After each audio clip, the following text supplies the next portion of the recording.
Nah, pemirsa, lalu bagaimana sebenarnya prediksi nanti adu kekuatan dari timnas Garuda Muda kita dan juga tim Gini? Kita akan lihat beberapa fakta-fakta dan juga faktor yang nanti akan bisa saja mungkin menjadi peluang bagi timnas Garuda Muda untuk bisa memenangkan pertandingan kali ini. Kita lihat dulu siapakah lawan dari tim Garuda Muda kita. Di mana ini timnas Gini dan timnas Indonesia ini menjadi salah satu pertarungan yang menentukan karena dua-duanya ini ingin mencetak rekor sejarah baru di mana keduanya terakhir kali bisa masuk ke Olimpiade untuk cabang olahraga sepak bola Indonesia di tahun 56, sementara Gini pada tahun 68. Dan ini bukan saja hanya sekedar adu strategi kekuatan bola, tapi juga mental dan kekuatan fisik. Kita akan lihat nanti penyelenggaraan dari pertandingan kali ini akan dilaksanakan pada hari ini, Kamis 9 Mei 2024, kick off pada pukul 20 malam di Stadion Clairefontaine, Prancis.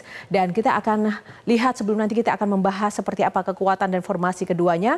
Kita lihat sebenarnya negara Indonesia dan Gini ini seperti apa sih kekuatan kalau kita lihat dari latar belakang negaranya sendiri. Sebenarnya Indonesia memiliki kapasitas yang jauh lebih besar dibandingkan Gini sendiri. Dilihat dari populasi penduduknya saja, Indonesia lebih besar 278 juta. Sementara untuk penduduk dari Gini 14 juta. Dari GDP 2024, GDP per kapita pun bahkan Indonesia juga lebih besar. Tingkat kemakmurannya 60,8 dengan ranking 63, sementara Gini ranking 141.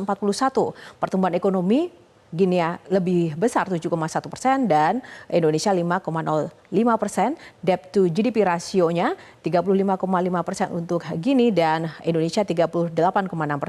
Tingkat pengangguran kalau di Gini 5,4%, sementara di Indonesia 5,3%. Tentu saja ini tidak bisa dibandingkan head to head seperti itu karena memang jumlah populasi penduduknya pun juga berbeda. Selanjutnya kita juga akan lihat dari nilai ekspor. Nah, Indonesia jauh lebih besar tentu saja, 258 miliar realisasi investasi asing, juga Indonesia lebih besar, indeks kebahagiaan, indeks korupsi. Nah, ini ranking 115, Gini ranking 141.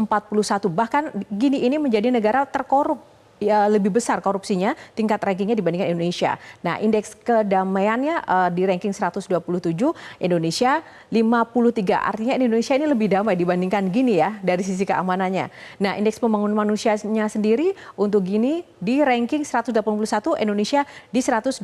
Banyak keunggulan yang dimiliki Indonesia sebagai sebuah negara. Kita akan lihat selanjutnya. Nah, beberapa keunggulan ini tentu saja harusnya menjadi sebuah confidence bagi Indonesia sendiri untuk bisa memenangkan. Tapi ternyata apakah keunggulan-keunggulan ini juga sejalan dengan prestasi yang ditorehkan dua negara ini di ajang sepak bola. Nah, kita lihat dari average IQ-nya saja, ini kalau Gini 53,48 dan Indonesia 78,49. Ranking di FIFA ini justru Gini lebih unggul dibandingkan Indonesia. Negaranya padahal lebih korup ya dibanding Indonesia, yaitu di ranking 76.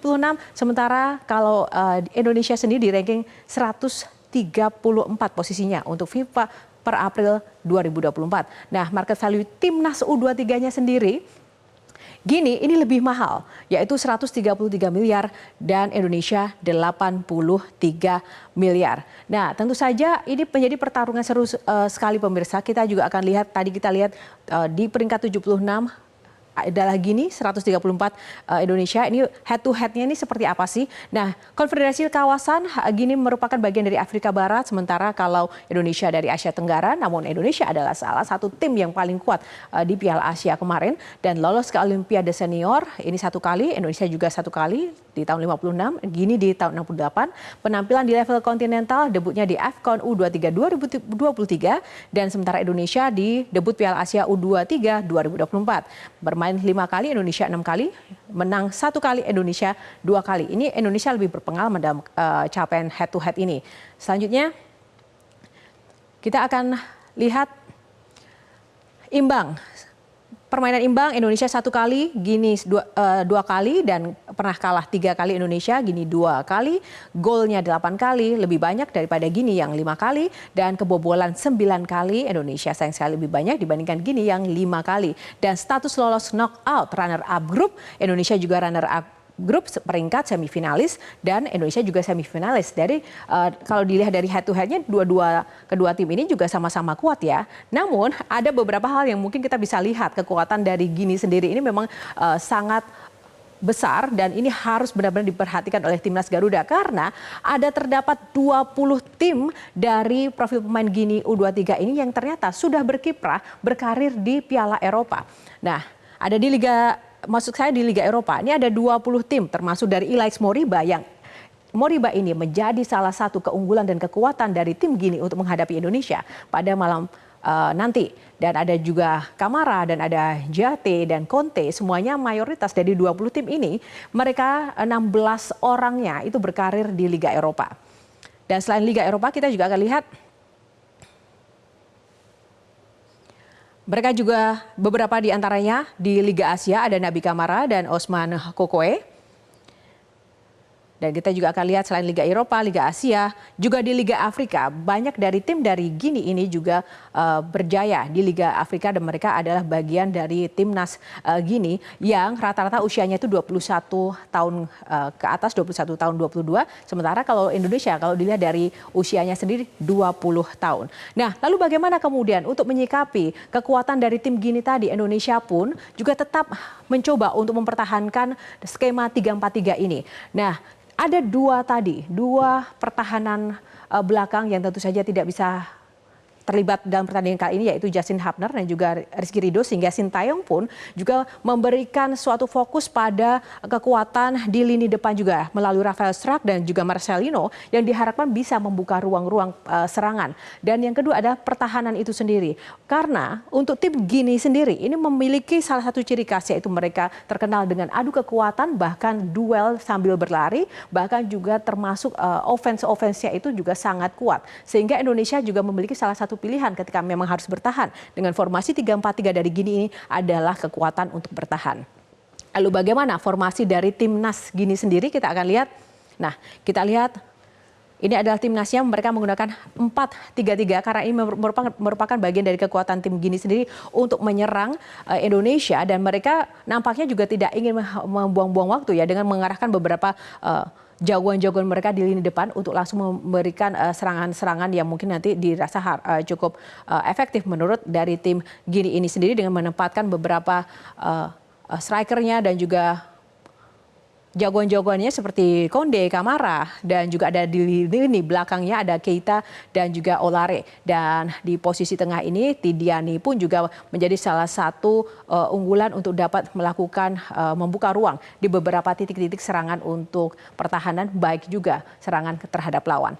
Nah, sayang pemirsa, untuk pertandingan kali ini memang dilangsungkan secara tutup. Nah, menurut Federasi Sepak Bola Guinea, sesuai dengan pedoman FIFA dan juga untuk alasan keamanan, pertandingan Timnas Indonesia U23 dan Gini kali ini dimainkan secara tertutup. Dan untuk di Stadion Koinfontein ini juga memang menjadi bagian dari pusat stadion yang memang dipusatkan untuk melakukan pelatihan-pelatihan saja. Sehingga untuk pertandingan kali ini diharapkan tertutup saja dengan alasan keamanan dan juga menjaga ketertiban sekaligus juga untuk persiapan nanti jelang Olimpiade 2024. Apa kemudian kata Menpora terkait dengan hal ini? Menpora Dito Aryo Tejo menyatakan tiket memang tidak dijual untuk umum, tapi saat ini pihak Indonesia, Menpora mengatakan sedang mengusahakan agar diaspora maupun masyarakat di wilayah bisa hadir, khususnya di wilayah Paris ya dan sekitarnya bisa hadir untuk memberikan dukungan moral kepada tim Indonesia. Nah, ketika nanti pemirsa harapannya Timnas Garuda Muda dapat unggul dengan sedikit keberuntungan melawan lawannya yang juga tidak bisa dianggap remeh jika nanti tim Indonesia akan dapat melaju lolos ke Olimpiade 2024. Nanti ia akan masuk di grup A untuk bersama-sama melawan Amerika Serikat, Selandia Baru dan juga Prancis. Dan salah satu tantangan dan yang memang harus diwaspadai adalah seperti yang kita ketahui bersama, Guinea sendiri juga memiliki keunggulan ketika dia harus bermain di Prancis pada malam nanti karena memiliki waktu yang lebih lama untuk istirahat, sementara Indonesia sendiri juga menghadapi tantangan waktunya kurang dari seminggu untuk persiapan menuju pertandingan malam ini, apalagi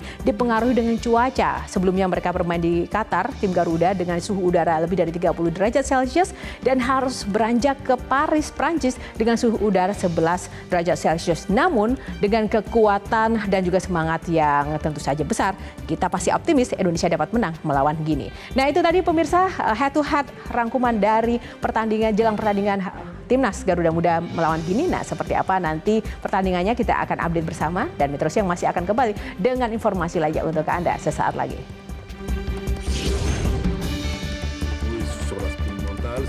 Jelajahi cara baru mendapatkan informasi. Download Metro TV Extend sekarang.